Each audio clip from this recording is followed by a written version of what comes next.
You're watching Newsday TV. I'm Doug Geed. We could be in for some rough weather. A flood watch in effect for parts of our island. Meteorologist Jeff Benson joining us now, and we got a wet one ahead of us. Yes, we do. The rain really picking up in intensity off to our west right now. I do think things will lighten up overnight, so hopefully the morning commute not too soggy tomorrow. Okay. There could be some lingering showers. There'll be lots of ponding on the road from what will be some very heavy rain moving across parts of our island, as you mentioned. Flood watch in effect right now for western parts of the island.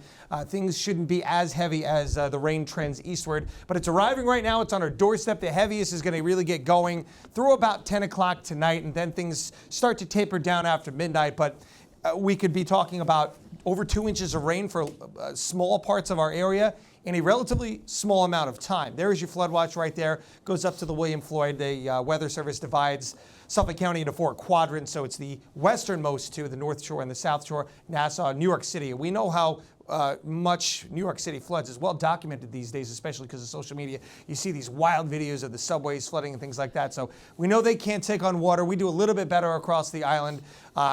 We have been running relatively dry, at least early in the summer, gotten a lot of rain recently, so the ground is able to probably absorb a little bit more of this than it would have, say, a month or two ago. Here's that line right now. You can see the angry red moving across New Jersey, about to enter New York City. So we've got some light showers out ahead of that. If you're traveling east, that's good news. If you're traveling west, not so much over the next few hours, especially across Pennsylvania and New Jersey. This is where things are really starting to ramp up in intensity right now. We're going to see some stronger storms out of this. There's even a tornado watch for parts of southern New Jersey down towards the Philly area and the Delmarva. But the strong thunderstorm threat not expected to impact us as greatly. It's really the heavy rain for us. And just look at this radar futurecast snapshot here over the next couple of hours. The entire island expecting to get in on the action here, and it's slow to move out of here after that first little punch. So the east end could actually wind up holding on to some of that rain a little bit later, even though, again, parts of the Twin Forks are not in the flood watch. But here we are at 2 a.m., and you can see that stuff is still going on towards the east end, starting to dry out across western Long Island, and even see some skies beginning to clear to the north and west. It'll be a slow go to clear tomorrow, but I do anticipate the clouds to thin out a bit and to get some sun by tomorrow afternoon. Here's what our rainfall totals are looking like right now, and you could see, though, the numbers highest for western Long Island. The purple color here indicating 1.5 inches or so of rain. The red color indicating upwards of 2 to 2.5 inches of rain. And again, this is only about a 6-hour window, so that's a lot for the ground to absorb. It's a lot to ask of the ground.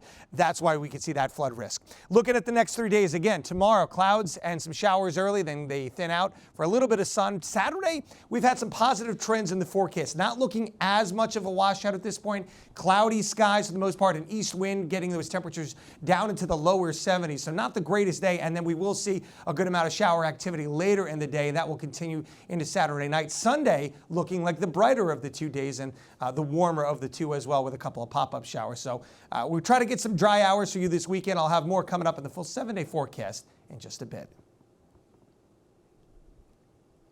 All right. Thank you, Jeff. Only in Newsday, a judge has ordered the Wantagh Fire District to release settlement terms of a sexual assault lawsuit.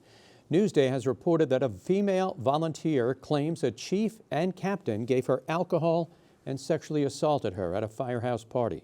A settlement was reached, and the men wanted to keep the terms of the deal private, but the judge says the department has 20 days to release the information. And Newsday investigates a flip-flop from the feds over whether the town of Hempstead's housing authority was systematically discriminating against the disabled and people of color. The Department of Housing and Urban Development, or HUD, withdrew its finding that Hempstead used an illegal point system to award housing. Here's how advocates described that system. I have never seen anything this egregious, at least in recent history in the last, let's say, decade. Newsday investigative reporter Josh Solomon has been working on the story from the very beginning. 1 week after Newsday found that HUD had determined that the Town of Hempstead Housing Authority had discriminated against people of color, people with disabilities for over a decade, the Federal Housing Agency put out a letter saying, actually, we're withdrawing those findings. Former HUD officials, including in the Fair Housing Office, were very troubled by this letter that the Federal Housing Agency sent. They view it as a sign of the Trump administration walking away from civil rights enforcement. HUD and the Housing Authority don't see it that way. Well, you can read the decision letter from HUD and read more of Josh's reporting on this story on Newsday.com. Click Get More below the Newsday TV video box. A Suffolk man has been arrested for allegedly possessing AI-generated child sex abuse images. Nicholas Savesky was arrested at his home in East Patchogue. Investigators say they found more than 50 images on several electronic devices. Officials say the 43-year-old took images from social media and used artificial intelligence to edit them. The operator of that boat that capsized, leaving a woman and her 5-month-old daughter dead, is now in ICE custody. Manuel Hernandez Humana was charged with entering the country illegally from El Salvador. The 46-year-old is already facing federal charges of misconduct and neglect.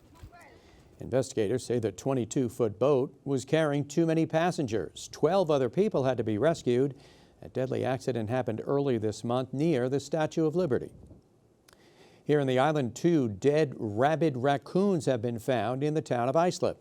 Health officials say they were discovered in Bayshore and Islip. There have been nearly 40 positive cases in Suffolk County since February of last year. Mr. Softy is opening its 5th location here on Long Island. This brick and mortar location will be on Route 112 in Coram. The owners tell Newsday this spot will offer 44 flavors, including things you certainly don't find in their trucks: peanut butter pie and cappuccino crunch. The doors open on September 4th. And there's an Italian spot that's taking bread bowls to the next level. Ken Buffa continues our exclusive series, Trendy Bites, in Farmingville.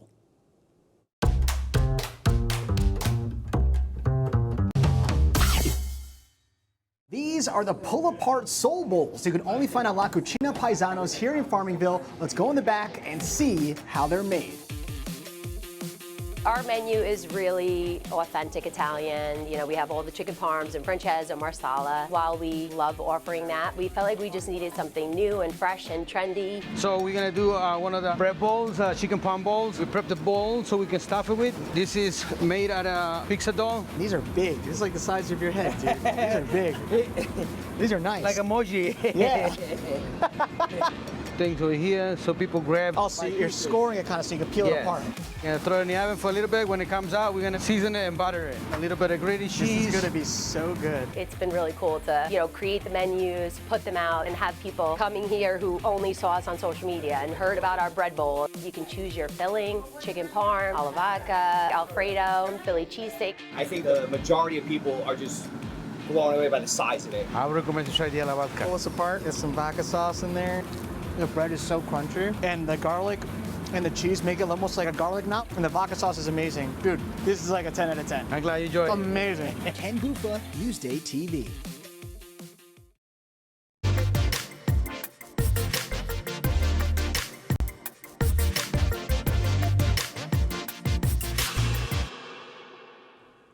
And here's what's up on Long Island. You can watch world-class competition on our East End. The Hampton Classic Horse Show is back. It starts Sunday and ends on the 30th with the event's Grand Prix.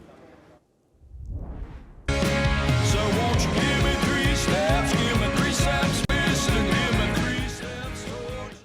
Leonard Skinner and Foreigner, they're coming to Jones Beach. They are co-headlining tour, a Double Trouble, Double Vision, makes its way to Wantagh Friday night at 6:30.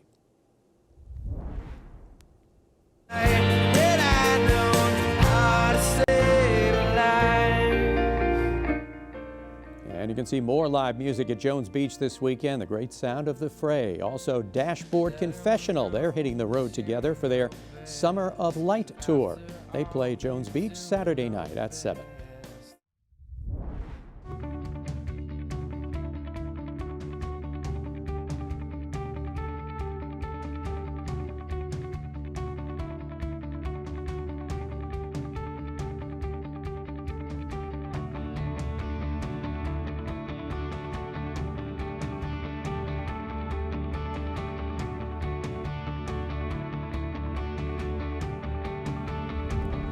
Torrential rain moving across the island into Friday morning, and yeah, we'll have a lot of ponding on the roads for the AM commute. Things, though, do get better as we head throughout the day on Friday. We'll even see some clouds thinning for sunshine throughout the day, a couple of sprinkles around, but trending much better into the PM hours for your Friday. A little bit warmer out there, 75 to 80 degrees. Winds shifting out of the east. We got a lot of clouds in store for the first half of our weekend here. That's going to hold the temperatures down, much cooler into the 70s.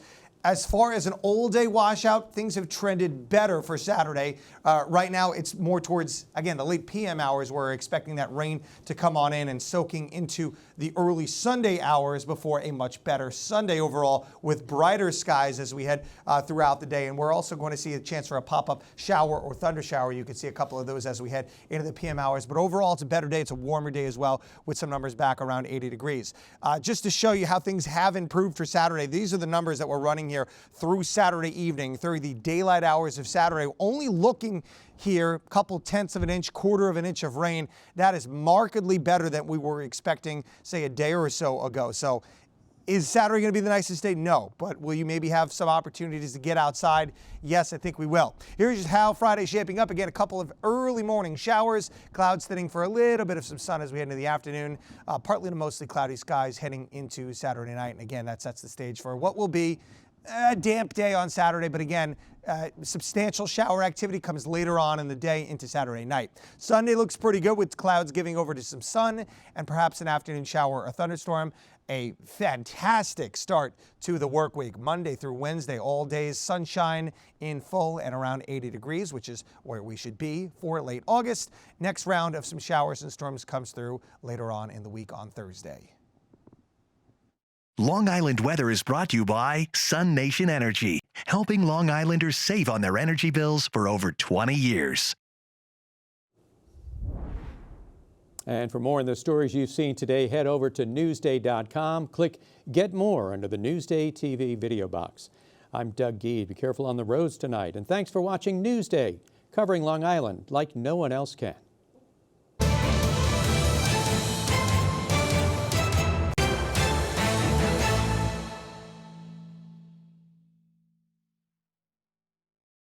Albany is a beehive of activity. Protests outside, rallies on one side of the Capitol. There's a lot of screaming up on the national park, but the things that impact us happen locally. Readers can expect in-depth explainers that really dive into the issues that directly affect Long Islanders. No other television station, no other newspaper is going to focus on the issues that affect Long Islanders as Newsday. If you don't have anybody keeping an eye out for that, you got a problem. Newsday, covering Long Island like no one else can.